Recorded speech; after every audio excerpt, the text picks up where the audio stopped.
Injection ద్వారా మోకాలు మరియు నడుము నొప్పులకు దీర్ఘకాలిక పరిష్కారం. డాక్టర్ ప్రకాష్ గుడిపూడి. సంప్రదించండి. Allieds pain and pain management centre, Hyderabad.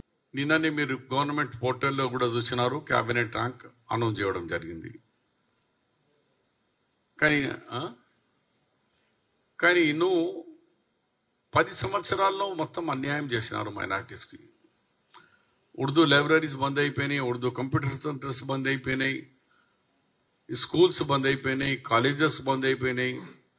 మేము వచ్చి 2 నెలలు కూడా 60 రోజులు కూడా కాలే రాగానే గవర్నమెంట్ జీపీస్లో అడ్వకేట్ జనరల్ తర్వాత అడిషనల్ అడ్వకేట్ జనరల్ ఉంటుంది.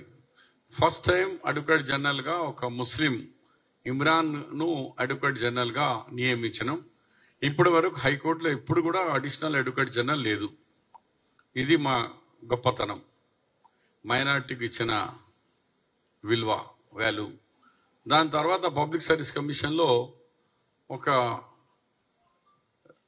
ఐఏఎస్ ఆఫీసర్గా రిజైన్ చేసిన ఆమెరుల్లా అని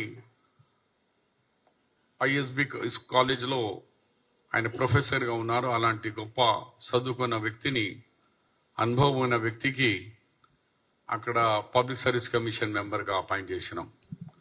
ఇప్పుడు రేపు హైకోర్టు జీపీస్ రాబోతున్నారు. ఏది వచ్చినా అన్నిట్లో మాక్సిమం మైనారిటీ ముస్లిం షేర్ కంపల్సరీ ఉంటుంది. కానీ నీ హయాంలో హైకోర్టులో లేదు, యూనివర్సిటీస్లో లేదు, పబ్లిక్ సర్వీస్ కమిషన్ లేదు, ఈ ఉర్దూ అకాడమీ చైర్మన్ ఒకటేసారి వేసి నువ్వు మెంబర్ లేరు, చైర్మన్. ఏ ఒక్క వ్యవస్థ కూడా మైనార్టీది కనెక్ట్ చేయలేదు. అలాంటి వ్యక్తి కాంగ్రెస్ మీద విమర్శించుడు ఇది మంచిది కాదు. కేటీఆర్ ఆకాశం మీద ఊదితే ఊము మన మీదనే పడుతుంది. మాట్లాడే ముందు కొంచెం జాగ్రత్తగా మాట్లాడు. ఫస్ట్ మీరు ఆన్సర్ ఇవ్వండి. మీ నాయన కామారెడ్డికి ఎందుకు వచ్చిండు? షబ్బీర్ అలీ మీద ఎందుకు పోటీ చేసిండు? ఏమైంది? నీ జీవితంలో ముఖ్యమంత్రిగా ఓటమి జరిగింది. నీకు ఎంత అవమానం జరిగింది అంటే అల్లా కానీ దేవుడు కానీ భగవంతుడు కానీ చూస్తున్నాడు కదా న్యాయం ఏంది అని. అన్యాయంగా ఒక అమాయకుని మీద వచ్చి పోటీ చేసి 100 కోట్ల రూపాయలు. నిన్న నేను రివ్యూ చేస్తే మైనారిటీ వెల్ఫేర్ డిపార్ట్మెంట్ నుంచి 26 కోట్ల రూపాయలు కామారెడ్డికి మీద పెట్టిండు. కుట్టు మిషన్లు, 1,00,000 రూపాయలు ఒక్కొక్క యూత్కు అక్కడ ముస్లిం బంధు అని. ఓన్లీ మైనారిటీ వెల్ఫేర్ ఒక్క డిపార్ట్మెంట్ నుంచి 26 కోట్ల రూపాయలు. అంటే అత్త సొమ్ము అల్లుడు దానం చేసి ఎవరికి వాళ్ళకు ఐడెంటిటీ కార్డు మీద ఇచ్చేసారు, ఆధార్ కార్డు మీద 1,00,000 రూపాయలు. ఇప్పుడు చూస్తే షాపులు లేవు, ఆ మనిషి లేడు. అట్లా లూటీ చేసి అలా అప్పుల పాలు చేసిన ఘనత కేటీఆర్ది. అందు గురించి మళ్ళొకసారి మాట్లాడే ముందు మీ నాయన నా మీద ఎందుకు పోటీ చేసిండు కామారెడ్డి మీద, దాన్ని చెప్పిన తర్వాతనే మైనార్టీ విషయంలో మాట్లాడాలని నేను నీకు హితావు చేస్తున్నా. మరొకసారి జాగ్రత్తగా నా విషయంలో మాట్లాడేటప్పుడు చాలా జాగ్రత్తగా వహించు.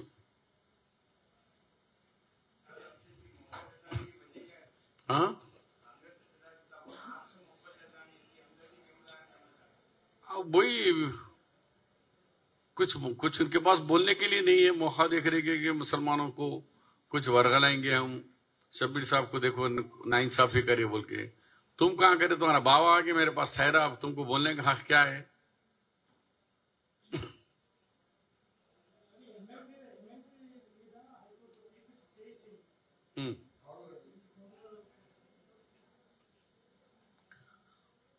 గవర్నమెంట్ తీర్పు మనం చూడలే కదా.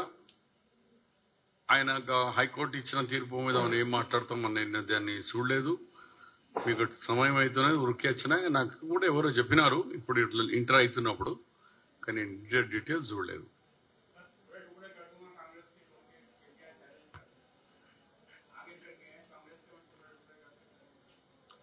अब कौन किसके टुकड़े करता आगे वक्त ही बताएगा, क्योंकि जैसी करनी वैसी भरनी। केसीआर बताए सो खेल है, वही खेल फिर रिपीट होता।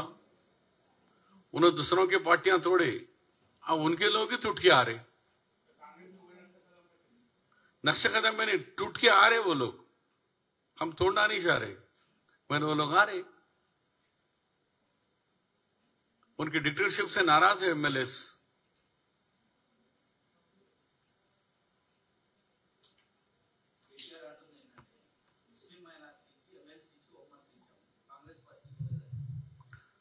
ఎమ్మెల్సీ వారు ఇవ్వలేదు, పిచ్చోడు ఉన్నాడు, మనకు తెలియదు కేటీఆర్కి. ఎమ్మెల్సీ మేము ఇచ్చిన మహమూద్ అలీ గారికి కాంగ్రెస్ పార్టీ వాళ్ళ దగ్గర 11 సీట్లు ఉండే 33 కావాలా. అలయన్స్ అయితేదేమో 2013 వినండి, 2013లో నేను మహమూద్ అలీ అందరం ఒకటేసారి యునానిమస్ ఎమ్మెల్సీస్ అయినాము.